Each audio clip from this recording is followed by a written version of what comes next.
Друзья, им одноклассников.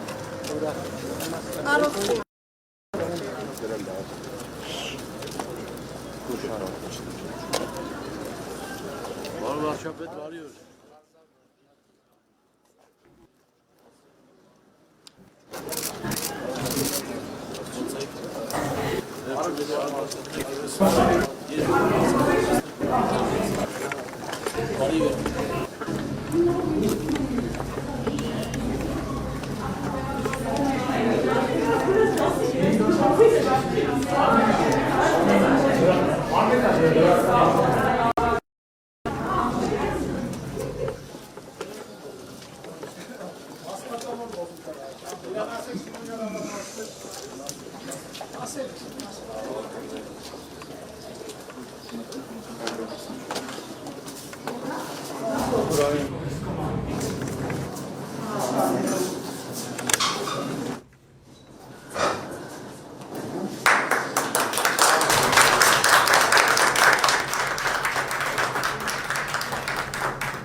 Թողնան նստեն նոր կսկսենք, հա։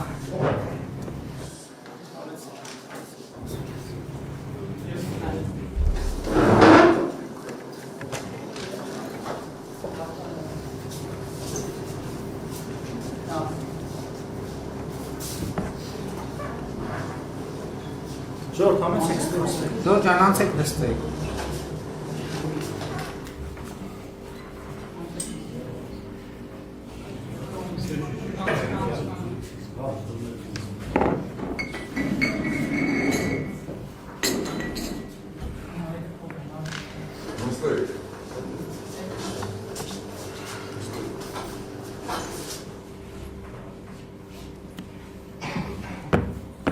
Ժորջ, նստեք էլի, որ արդեն Անը ջանաց Այս արից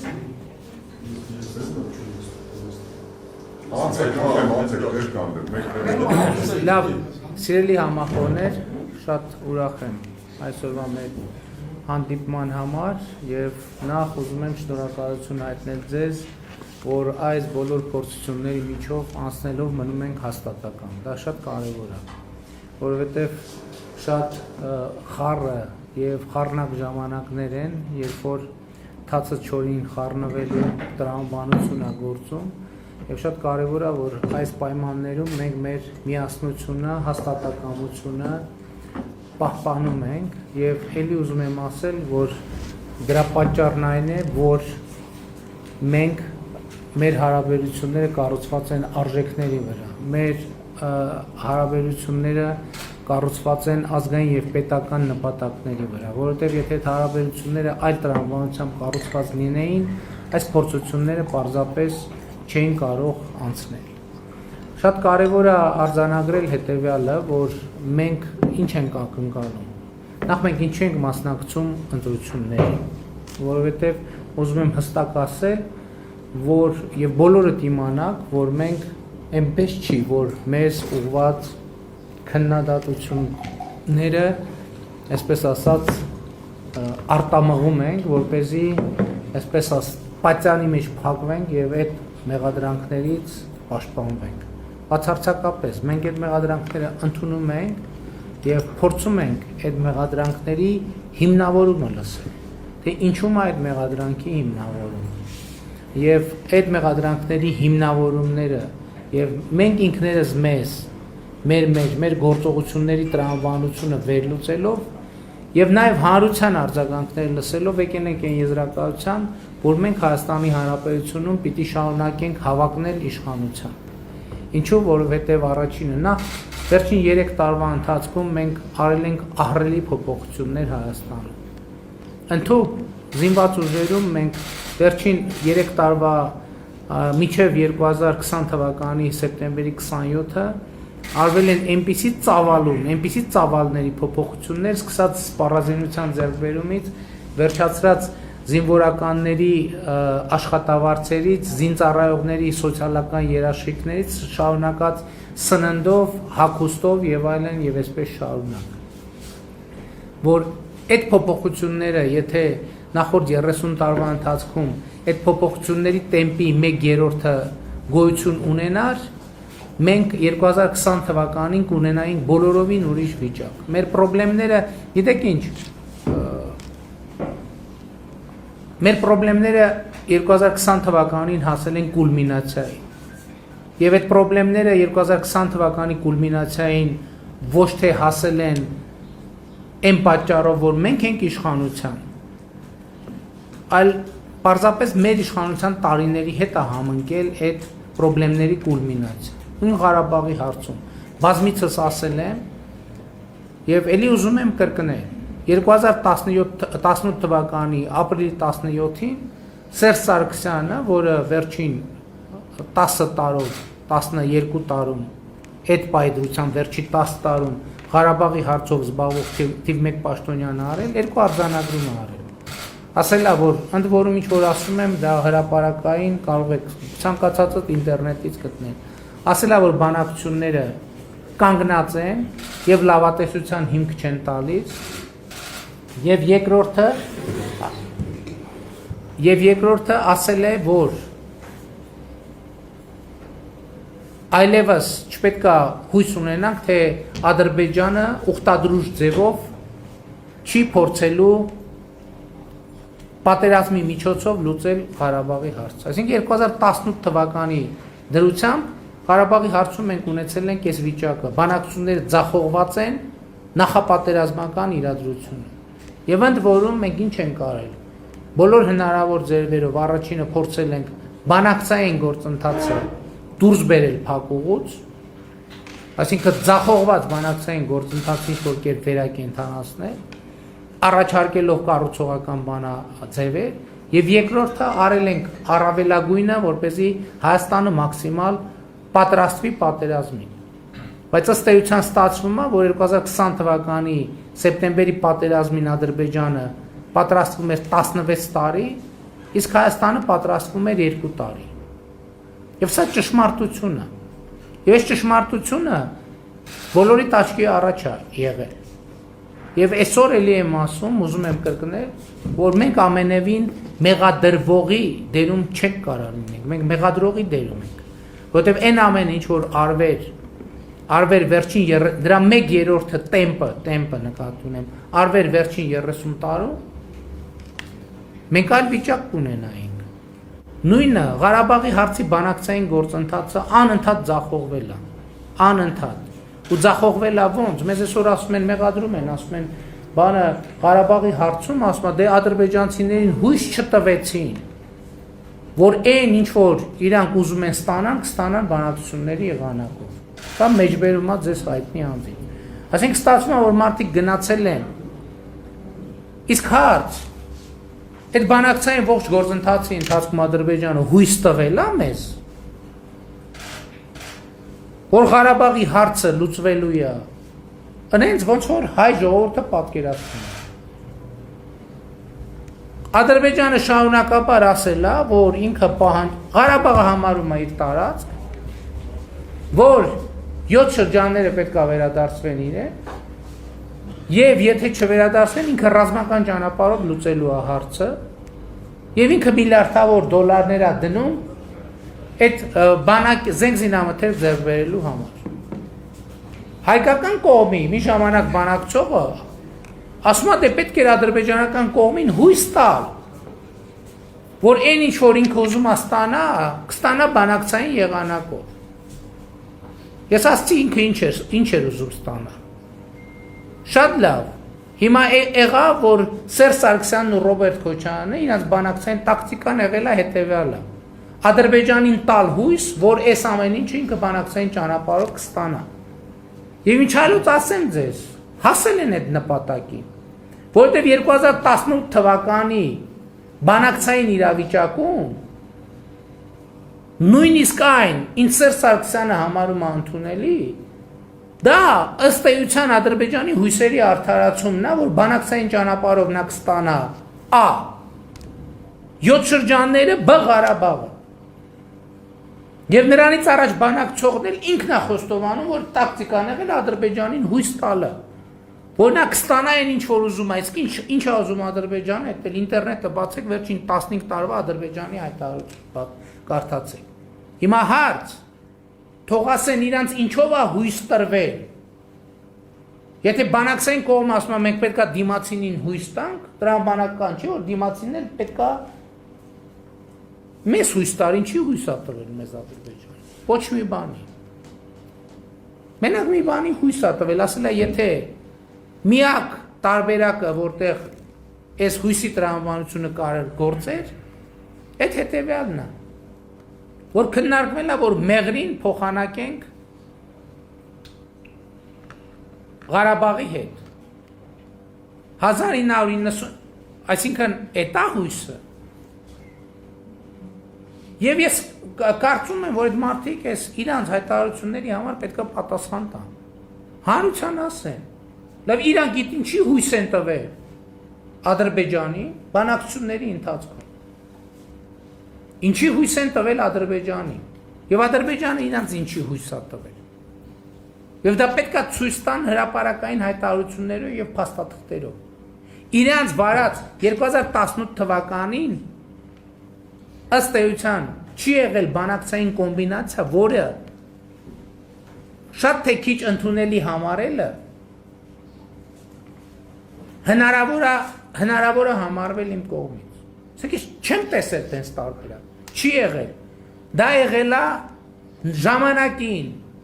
Ադրբեջանին տված հույսերի կուլմինացիա։ Մի ժամանակ էլ ասում էին, որ Քելբաջարը եւ Լաչինը մնում էր մեր ոչ մի բաներ չէր մնում վերահսկողության տակ։ 2018 թվականի այն տրամաբանության, որ եղել է բանակցային սեղանին, ոչ մի բան չէր մնում մեր վերահսկողության տակ։ Եվ ընդ որում Հայաստանը անընդհատ հույս էր տալիս, իսկ Ադրբեջանը անընդհատ ավելի շատ էր ուզում։ Եվ ինչքան ավելի շատ էր ուզում, պետք էր ավելի շատ հույս տալ։ Եվ խաղաղության ապահովման միակ եղանակը համարվել է ավելի շատ հույս տալը։ Շատ լավ, կարող է լինի տրամաբանություն, եւս 30 տարի հույս տայինք, եւս 30 տարի ձգեինք։ Բայց ով է ասել, որ դիմացինը տենց, երբ որ մի տարի, 2 տարի, 3 տարի, 4 տարի, 10 տարի, 15 տարի, 20 տարի հույս ես տալիս, անդադ ասում ես կանենք, գալիս է պահ, որ ասում է լավ, արդեն խոսքից պետք է անցնել գործի։ Որտեւ եկեք անհատական մակարդակով նայենք, ինչ որ մեկից դուք ինչ որ պահանջ ունեք։ Այդ մարդն ասում է դե կանենք, էլի կանենք։ Շատ լավ, ասում եք դե մի շաբաթ կանենք, շատ լավ, կանենք։ Երկրորդ շաբաթն է ասում է դե կանենք, էլի կանենք։ Երրորդ շաբաթն է ասում է դե կանենք։ Լավ, 5 շաբաթ, 10 շաբաթ, 100 շաբաթ, 500 շաբաթ, դուք ձեր այդ տրամաբանության մեջ, այսինքն դուք կհամաձայնվեք, որ անվերջ 50 տարի ասի այս շաբաթ կանենք։ Նույն իրավիճակն է, բացարձակ տարբերություն չկա։ Եվ շատ կարևոր է, որ այս ամեն ինչի այդ հույսերը արդեն ոչ միայն Ադրբեջանի ակնկալիքն են դարձել Հայաստանի Հանրապետությունից, այլև միջազգային հանրության եւ միջնորդների։ Եվ այս իրավիճակում ենք մենք ժառանգել Ղարաբաղի հարցը։ Եվ դա փաստաթղթերով է ապացուցելի։ Միակ կոմպոնենտը, որը այստեղ կարող էր ինչ-որ կարևոր դերակատարում ունենալ, կամ ավելի ճիշտ մխիթարող դերակատարում ունենալ, այդ Ղարաբաղի միջանկյալ կարգավիճակի թեման էր։ Բայց Ադրբեջանը եւ միջնորդները ըստ էության 2016 թվականից արձանագրել են, որ միջանկյալ կարգավիճակ չի լինելու։ 2015 թվականին, 2015-16 թվականի հունվարին ըստ էության պաշտոնապես Հայաստանին ներկայացվել է, որ Հայաստանը պետք է միջանկյալ կարգավիճակի գաղափարից հրաժարվի Ղարաբաղի։ Հայաստանը բնականաբար մերժել է, որից հետո 2016 թվականի ապրիլին սկսվել է ապրիլյան պատերազմը։ Ժամանակագրությունը արձանագրեցինք, 16 թվականին միջնորդները Հայաստանին ասել են պաշտոնապես, որ պետք է հրաժարվել միջանկյալ կարգավիճակից, Ղարաբաղի, Հայաստանը մերժել է դա, 16 թվականի ապրիլին տեղի ունեցել քառօրյա պատերազմը, որից հետո 2016 թվականին ամռանը արդեն ներկայացվել են առաջարկներ, որտեղ միջանկյալ կարգավիճակ հասկացությունը գոյություն չունի։ Որից հետո տեղի ունեցել բանակցային գործընթաց, որի արդյունքում հայկական կողմը ըստ էության համաձայնվել է, որ նաև Քելբաջարի ու Լաչինի շրջանները պետք է հանձնի, առաջարկելով վերադարձնել միջանկյալ կարգավիճակի տրամաբանությունը, ինչը ադրբեջանական կողմը մերժել է։ Հասկանում եք, բանակցային գործընթացում երկու կողմ է ձևավորվել, որի հույսերը անընդհատ պիտի մեծանան, եւ երկրորդ կողմն նա է, որը պետք է ավելի ու ավելի շատ մեծ հույսեր տա դիմացինին։ Եվ երբ որ ամեն ինչի հույսը տրված է, արդեն գալիս է գործողության ժամանակը։ Բայց ես ուզում եմ ուրիշ բան ասել։ Եթե նույնիսկ ընկալենք Ղարաբաղի միջանկյալ կարգավիճակը, եթե նույնիսկ պիտի ընդունվի, ինչ պիտի տեղի ունենար հետո։ Նախ շատ կարևոր առանձնահատկություն կա, որ 98 թվականին Քոչարյան-Սարգսյան զույգը իշխանափոխությունը արել են տրամաբանությամբ, որ Ղարաբաղի հարցը փուլային եղանակով չպետք է լուծվի, այլ պետք է լուծվի փաթեթային եղանակով, 2018 թվականին բանակցային սեղանի վրա եղել եւ այդ ողջ ընթացքում բանակցել են մի փաստաթուղթ, որը վերնագրված է. «О первом этапе и о дальнейших шагах Նագորնո-Ղարաբաղского урегулирования». Լեռնային Ղարաբաղի կարգավորման առաջին փուլի եւ հետագա քայլերի մասին։ Քաղաքական խորամանկություն են արել, այնտեղ իբր որպեսզի չստացի, որ 98 թվի այդ բանը քաղաքական հանձնառությունից խուսափել են, մի նախադասության մեջ գրվում է. այս լուծումը փաթեթային է եւ փոխներառված է վերնագրի մեջ գրած է փուլեր, այնտեղ մի նախադասություն են ձևակերպել հայկական կողմի խնդրանքով բնականաբար, որ սա փաթեթային լուծում է։ Բայց այդտեղ ուրիշ խնդիր կա, նույնիսկ եթե այդ պայմանագիրը ստորագրվում էր, ինչ էր տեղի ունենում։ Դա արդյոք մտնում էր ուժի մեջ։ Ոչ, որովհետև գրված է, որ այս գործողությունները արվում են նրանից հետո, երբ որ Հայաստանի եւ Ադրբեջանի կառավարությունները միջպետական, միջկառավարական բանակցությունների ճանապարհով մնացած հարցերն են լուծում։ Այսինքն բանակցվել է մաքուր փուլային տարբերակ։ Բայց ես ուզում եմ վերադառնամ միջանկյալ կարգավիճակի հետ կապված թեմային։ Ասվում է, որ միջանկյալ կարգավիճակը վերջնական կարգավիճակը Ղարաբաղի պետք է որոշվեր Լեռնային Ղարաբաղի ամբողջ բնակչության ազատ կամ արտահայտությունը ապահովող հանրաքվեի միջոցով։ Ես ես վերջերս հարց բարձրացրի, ինչ նշանակում Լեռնային Ղարաբաղի ամբողջ բնակչություն։ Եվ Սերժ Սարգսյանի թիմը ստիպված էր խոստովանել, որ այդտեղ խոսքը գնում է նաև Լեռնային Ղարաբաղից հեռացած ադրբեջանցիների մասին։ Այսինքն, որոնք պետք է այս տրամաբանությամբ համարվեն Ղարաբաղի բնակչություն։ Ղարաբաղի բնակչություն համարվելու համար պետք է բնակվել Ղարաբաղում։ Այդ 40,000 ադրբեջանցին, որ Ղարաբաղում պիտի բնակվեր, որտե՞ղ պիտի բնակվեր։ Անտառներում, սարերում, ձորերում։ Իհարկե պիտի բնակվեր այնտեղ, որտեղ որ նախկինում բնակվել է, ճիշտ է, բնականաբար։ Հարց 40,000 ադրբեջանցի 88 թվականին Ղարաբաղից դուրս է եկել։ Հիմա այնտեղից դուրս եկածները եւ իրենց ժառանգները քանի հոգի են։ Որովհետեւ կասկած չունենայք, որ Ադրբեջանն ասել որ հիմա իրանք 120,000 մարդ են։ Եվ հետևաբար այդ հանրաքվե, հա, շատ կարևոր նրբություն։ Ընդգծվում է, որ այդ ենթադրվող հանրաքվեն պետք է տեղի ունենա կողմերի միջև համաձայնեցված ժամկետներում։ Ադրբեջանական կողմն ասում էր, որ իմ դիրքորոշումն է նա, որ առաջիկա 100 տարում այդ հանրաքվեն պետք է տեղի չունենա։ Հիմա process-ը պատկերացնենք։ Լեռնային Ղարաբաղի ադրբեջանական բնակչությունը դառնում է Լեռնային Ղարաբաղի ադրբեջանական բնակչություն։ Եվ Ադրբեջանն ասում է, գիտեք ինչ, ես առաջիկա 100 տարում, դու նույնիսկ առաջիկա 200 տարում չեմ համաձայնվելու։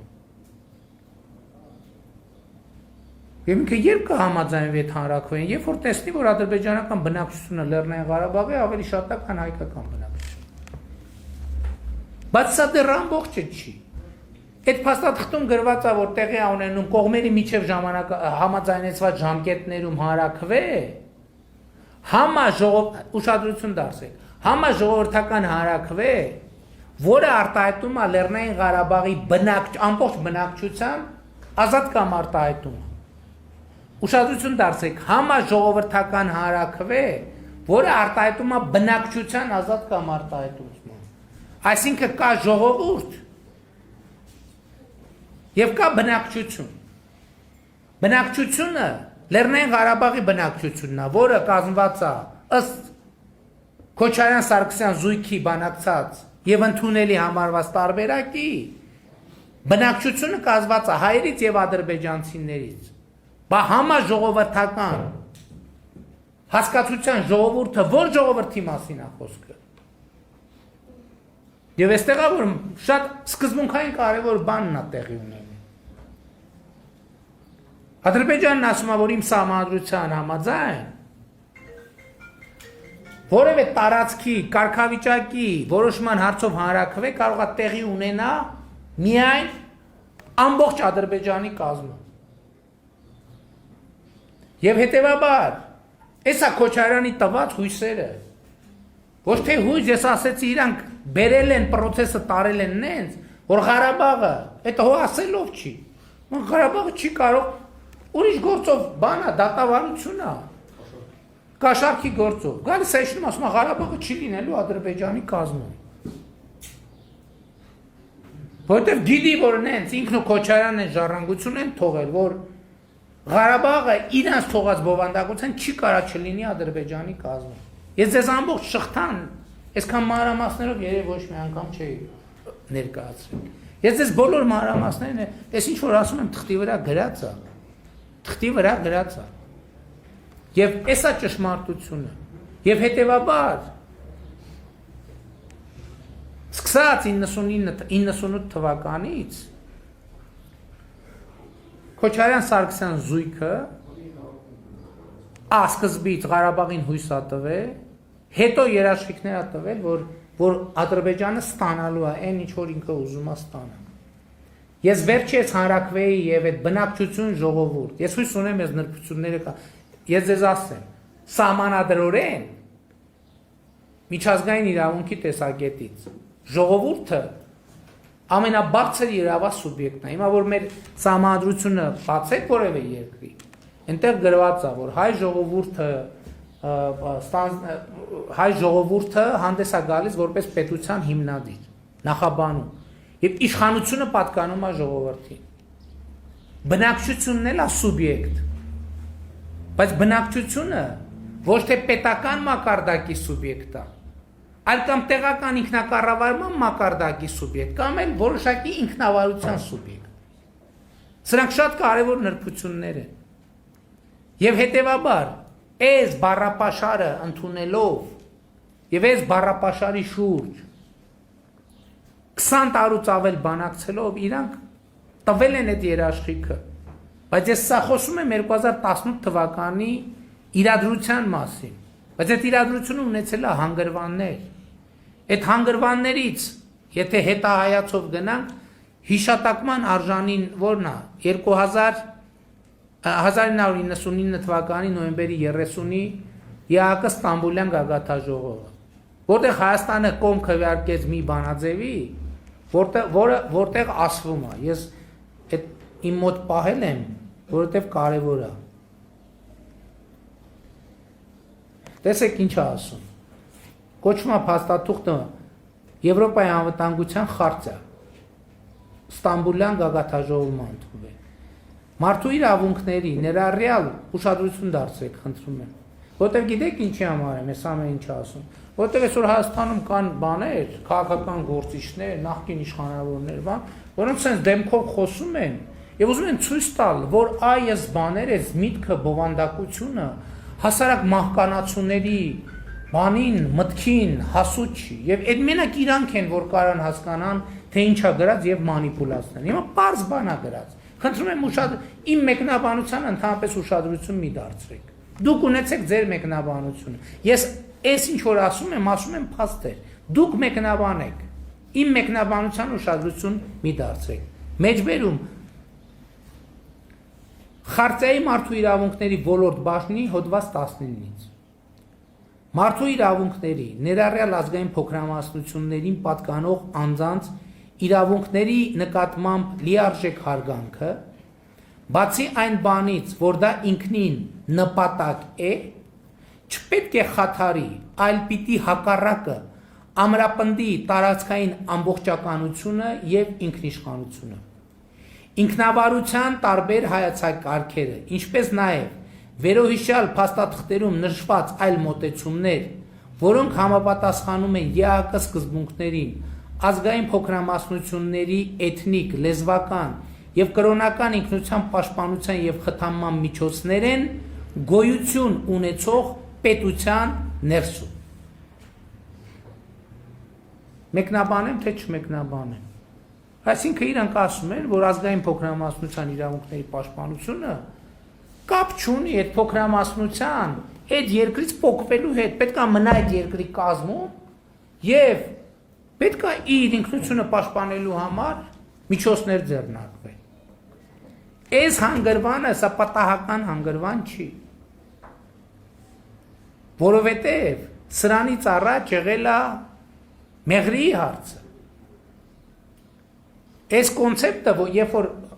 նոյեմբերի 30-ին 99 թվականին ընդունվել է,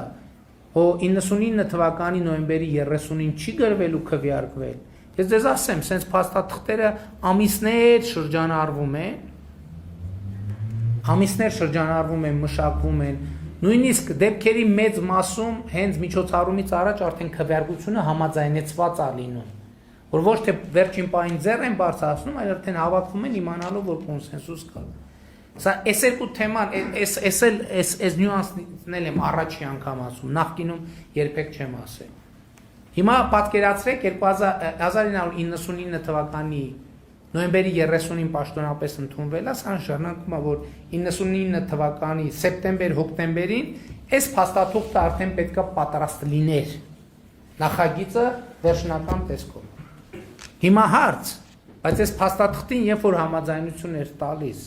Հայաստանի ժամանակվա իշխանությունը, պետք է որոշակի պատկերացում ունենար, լավ, ինչա,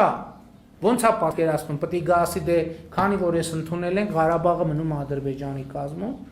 բնականաբար ոչ, չէր կարող այդ իշխանությունը այդպիսի բան ասել, մանավանդ 98 թվականի իշխանափոխությունից հետո, երբ որ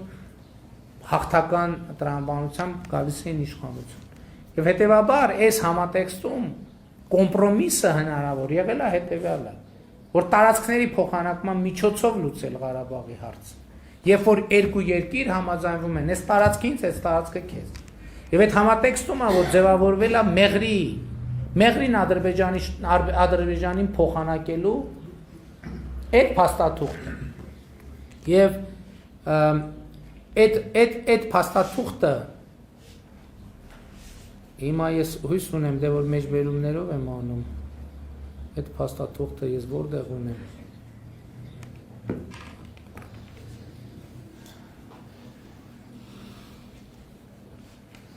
Հիմա կգտնեմ, էլի ուզում եմ ուղղակի, քանի որ մեջբերումը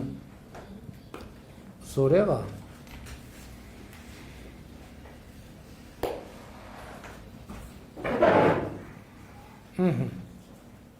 Տեսեք, այդ փաստաթուղթը տրամաբանությունը հետևյալն էր, որ Մեղրին փոխանցվում է Ադրբեջանին, ինչ ասվում։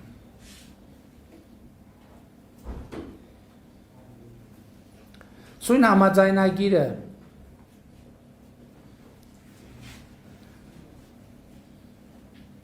Սույն համաձայնագիրը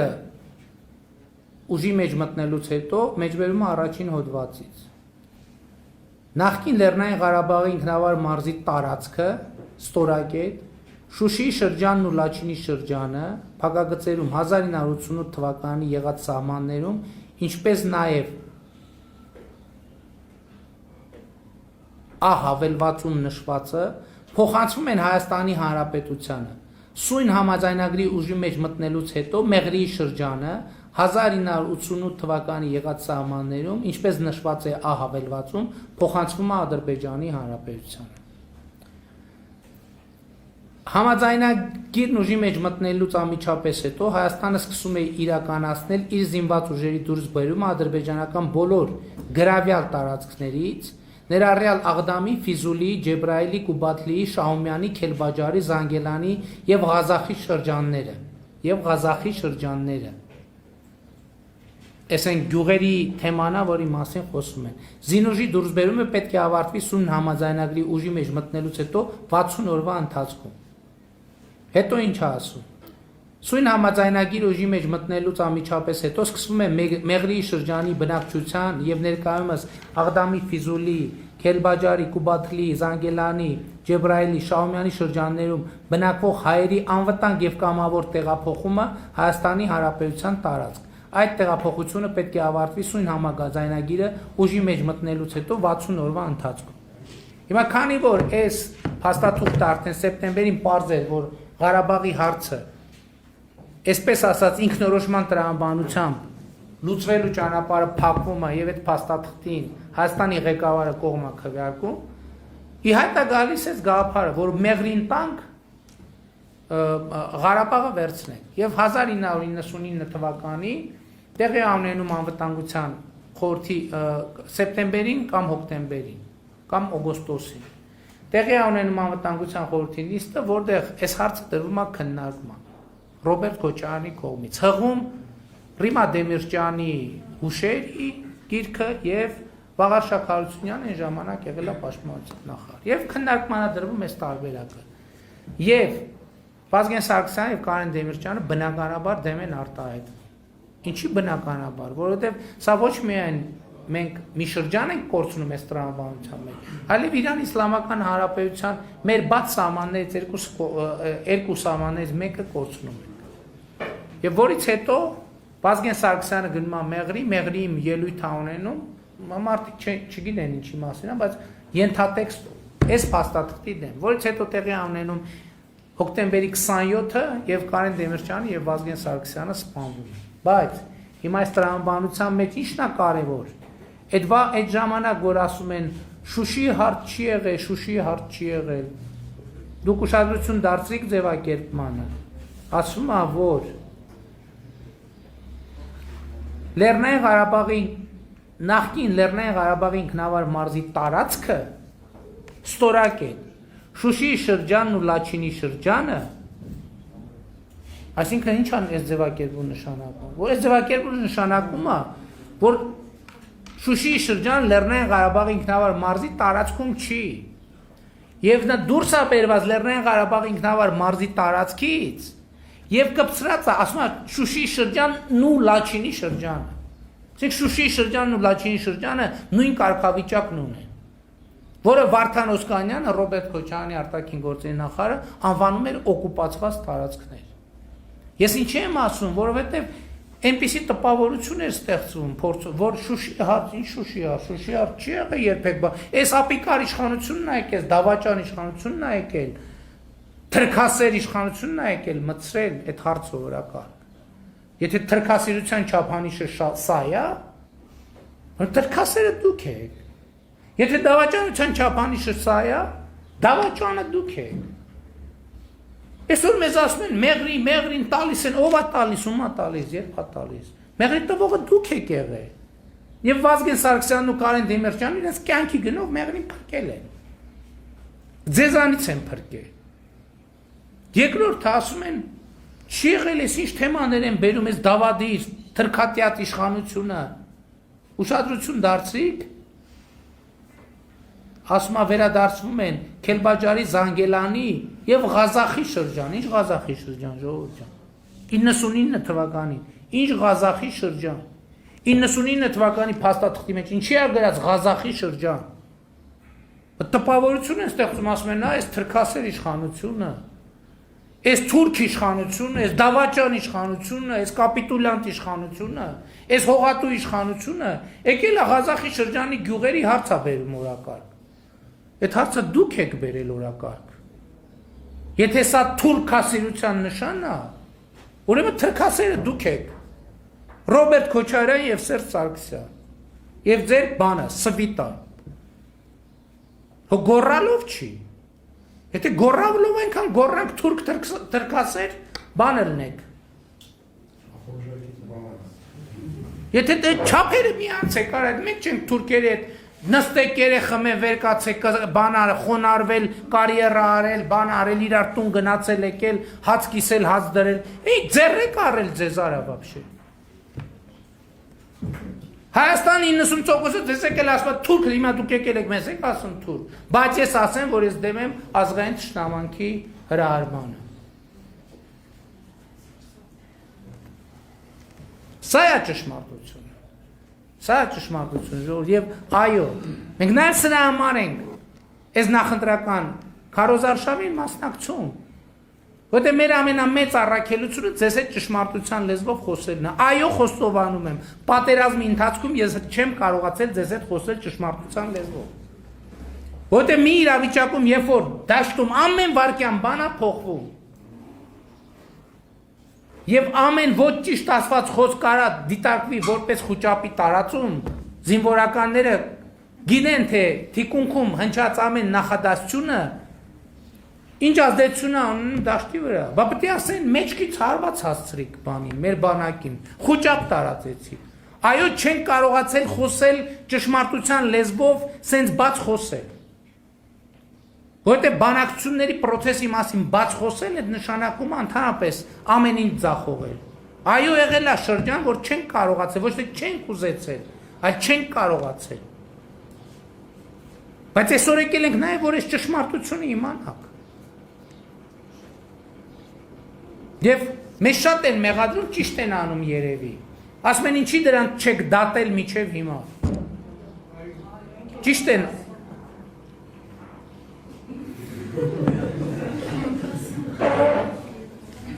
Ճիշտ եք ասում, ժողովուրդ։ Բայց ես պատճառների մասին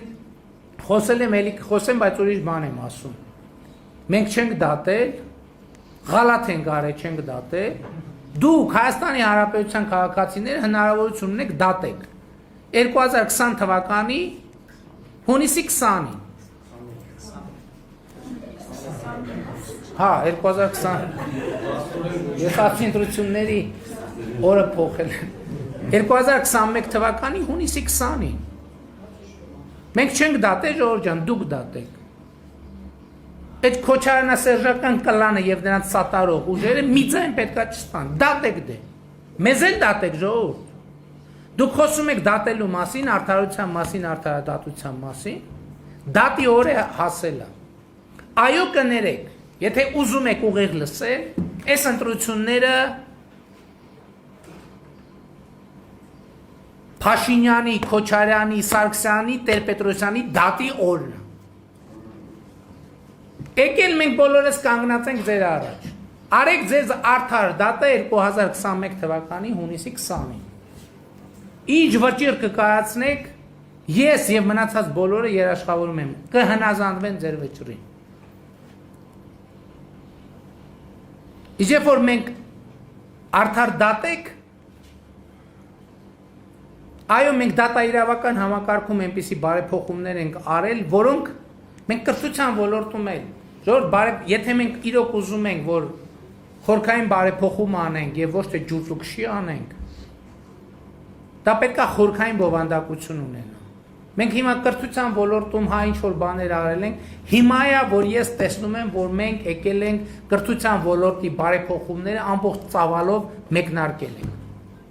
Բայց այնց էլ չի, որ այդ ոլորտի փոփոխությունները տենց հեշտ առաջ գնում։ Որտեղ մեր սահմանադրական համակարգը առանձնահատկություն ունի։ Ինչ որ բանի հետ նախագահ համաձայն չի ուղարկում համադրական դատարան, կգնա մի 3 ամիս համադրական դատարան, դες կպտտվի հետ կգա եւ այլն եւ այլն, բայց դա էական չի։ Բայց վատ էլ չի որ տենցա, որովհետեւ ամեն բովանդակություն իրոք բարձր որակյալ որոշումներ կունենա։ Եվ ես համաձայն եմ, որ եթե այս ընտրություններում դուք արդար դատեք, ընտրություններից հետո Հայաստանի դատական համակարգը արդեն այն կոնդիցիային կլինի, որ արդար կդատի։ Բայց ես ուզում եմ ասել հետևյալը, ես իրականում ուրախ եմ, ես օրինակ մտածում եմ, մեկ-մեկ մտածում եմ, որ երևի սխալվել ենք, մենք Հայաստանի դատական համակարգին տվել ենք ազատություն։ Ազատություն ենք տվել Հայաստանի դատական համակարգին, բայց վերջին սոցիոլոգիական հարցումների համաձայն Հայաստանի քաղաքացիների 70% համարում է, որ դատարանները կախված են նախկին իշխանության ներկայացուցիչներից։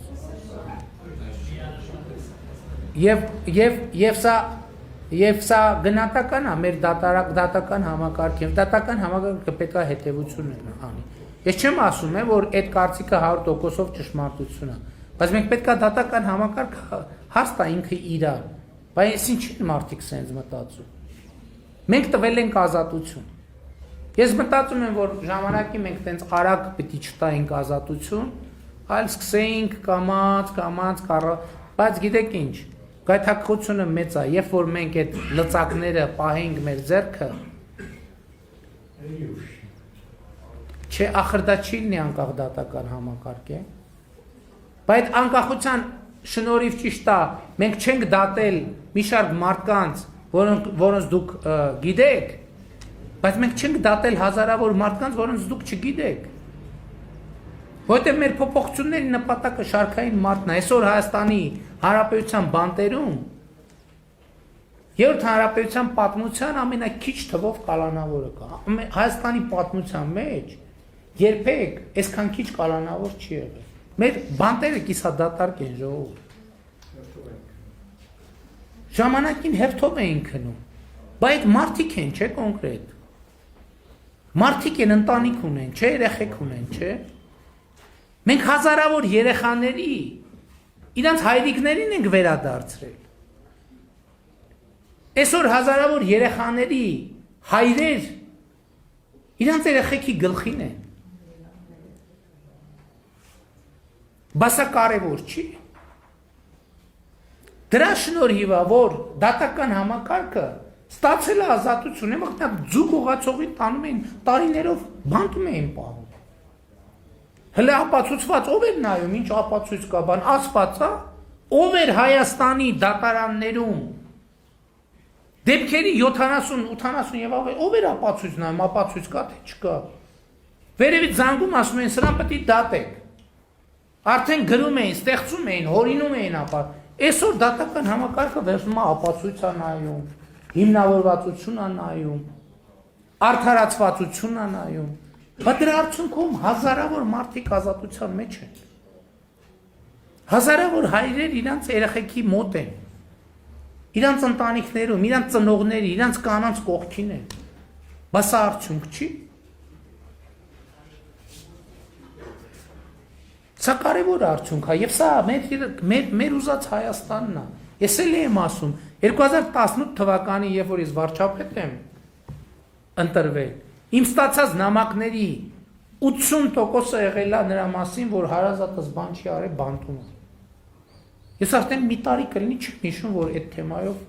որևէ նամակ ստանամ։ Հիմա նամակները այդ ոլորտին վերաբերող նամակ կա։ Գրում են, ասում են, այսքան տվել են, ճիշտ է, ընդունում ենք արել, խնդրում ենք մի տարով բանը ժամկետը կարճացրեք։ Այդ ուրիշ թեմա է, մերժում ենք հիմնականում կամ բան ենք անում, բայց խոսակցության բովանդակությունն է փոխվել ժողովուրդ։ Ես չեմ ասում, որ չկա տենց մարդ, բայց մեծ հաշվով չկա տենց մարդ։ Ես արդեն մի տարի այդ բովանդակությամբ նամակ չեմ ստանում։ Հա, որ նախկինում եղել են ու չկա։ Հիմա ասում եմ նույն բիզնեսի համար։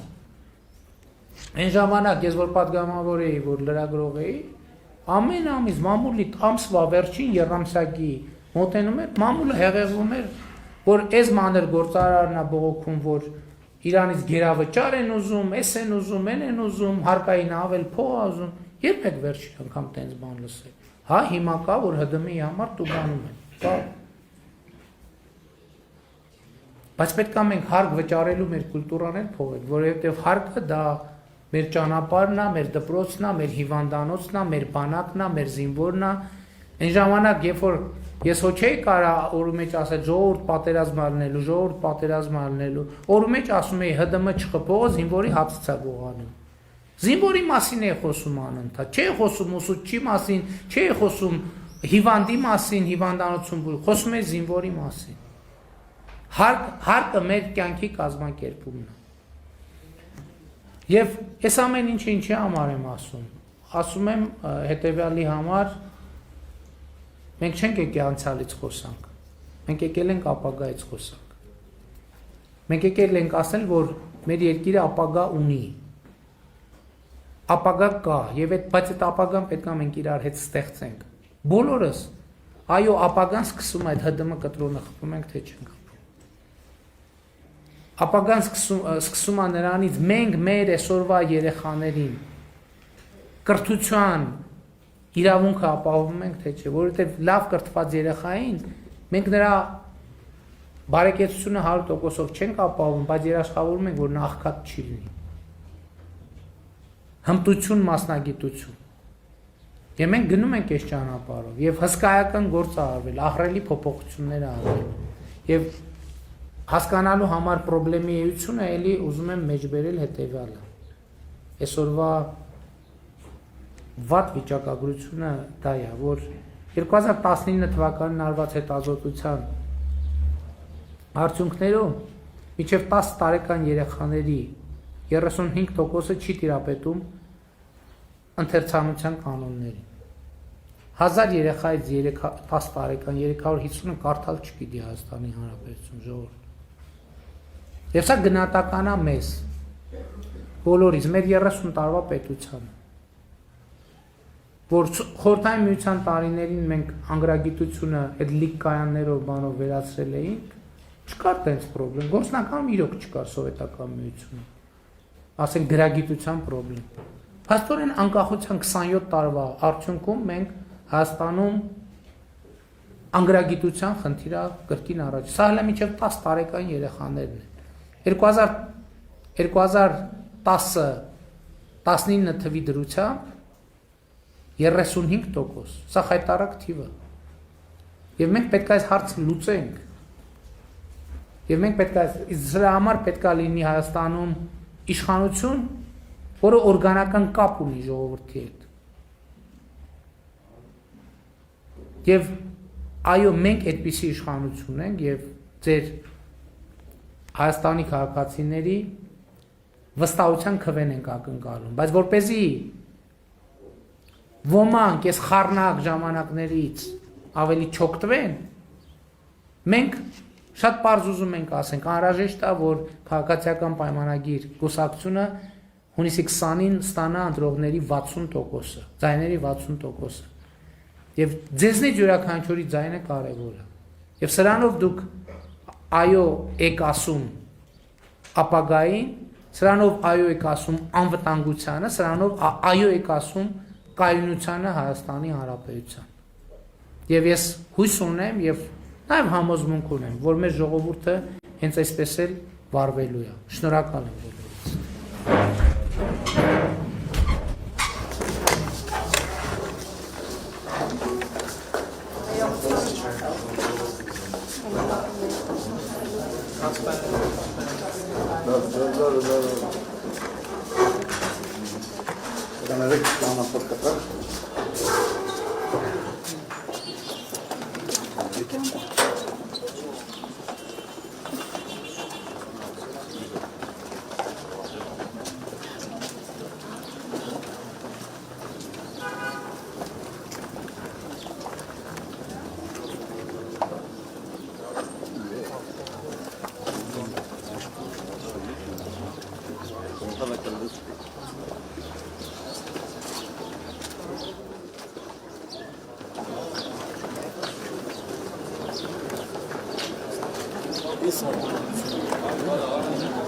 Բարև եք։ Ոստիկաց չապետա։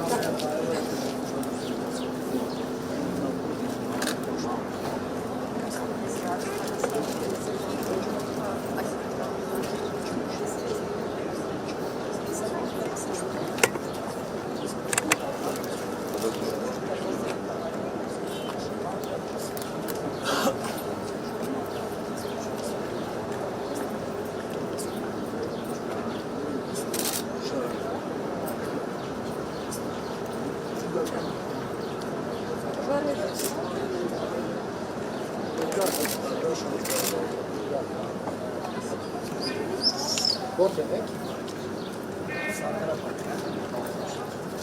Հնարավոր է մեր եկայինը։ Եղուսայիվ չէիր ասելու։ Որը երկրորդ։ Շաբաթ իրակի ասում այն ստար Փաշինյանի դեմ, որ ես վերցնեմ։ Քանի հարցի։ Մեկ հարցի կպատասխանեմ։ Հրապարակային առաջարկ հնչեցրեցիք, բացի արդեն հրապարակված հայտարարություններից դրա հետ կապված ինչ զրույցներ եք ունեցել, ինչ կոնկրետ քայլեր կապեց գերեվարված ունենք, այդ առումով ինչ կարող եք ասել։ Տեսեք, նախ շատ կարևոր եմ համարում արձանագրել, որ այդ process-ի կուլմինացիան ըստ էության տեղի ունեցավ 3 Մինսկի խմբի համանախագահները հանդես եկան հայտարարությամբ, որը սկզբունքորեն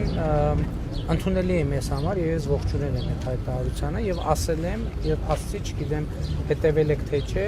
այնտեղ կոչ է արվում անհապաղ քայլեր ձեռնարկել իրավիճակի դեսկալացիայի համար եւ ես այսօր հայտարարել եմ, որ մենք ցանկացած բայի պատրաստ ենք սկսել մեր զորքերի հետ քաշման գործընթացը, չէ, երեք ա եղել։ Այսօր եմ ես Ձեր առաջարկից նկատում եմ 2 օր անցել է գործուն, ինչ որ ձև արձագանք ստացել եք։ ԵԱՀԿ Մինսկի խմբի համանախագահությունը հրապարակային հայտարարություն արել եւ ես հրապարակային պատասխանել եմ, որ ցանկացած պահի պատրաստ ենք սկսել հետ քաշելու գործընթացը, որ պահին Մինսկի խմբի համանախագահները համաձայնությունը կհաստատեն Ադրբեջանի իշխանությունների հետ, որ իրենք են հետ քաշում։ Միաժամանակ հետ են քաշում։ Հաջորդը մեր պաշտպանության նախարարը եւ զինված ուժերի գլխավոր շտաբի պետի առաջին տեղակալը Մոսկվայում են։ Այսօր կվերադառնան, քննարկում ա եղել պաշտպանության նախարարի հետ Ռուսաստանի Դաշնության, նաեւ այլ գործընկերների հետ եւ այնտեղ էլ որոշակի պատկերացում կա։ Նաեւ ինտենսիվ ռուսական կողմը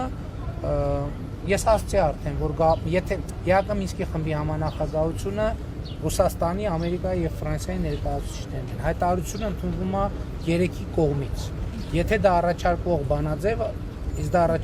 նշանակում է դա ընդունելի է Ռուսաստանի կողմից, դա ընդունելի է Ամերիկայի կողմից, դա ընդունելի է Ֆրանսիայի կողմից, այսինքն այս հարցը դուրս է գալիս։ Եվ նաեւ ինտենսիվ բանակցություններ են գնում մեր գերեվարվածներին, շատ կարեւոր արձանագրում,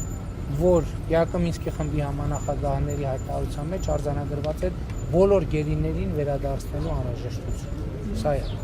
Եվ մեղրի մասով, կնեք մեղրի մասով 2 անգամ հիշատակում արեցիք, դա նշանակում է, որ օրակարգում նման հարց կա, նման պահանջ կա Ադրբեջանի կողմից, նման Ոչ, չկա նման բան։ Ես էլի եմ ասում, ես տեսեք, հրապարակային հայտարարությունների եւ իրական քաղաքական գործընթացի մեջ դիսոնանս կա։ Այն ինչ որ մենք պայմանավորվել ենք ամբողջը նոյեմբերի 9-ի հայտարարությունը եղել է եւ նոյեմբերի 9-ի հայտարարության մեկնաբանությունը կոմունիկացիաների մասով բացվածքը տրվել է հունվարի 11-ի հայտարարության մեջ երրակողմելի։ Այդ հայտարարությունը հրապարակված է։ Այդ հայտարարությանը ես կողմ եմ եղել, Ռուսաստանի Դաշնության նախագահ կողմ է եղել, Ադրբեջանի նախագահ կողմ է եղել։ Այդ տեքստը հրապարակված է, կարդացեք եւ տեսեք այդտեղ կա որևէ այդպիսի բովանդակություն, իհարկե չկա։ Եվ մենք չենք քննարկել, չենք քննարկում եւ չենք քննարկելու միջանցքի հարց։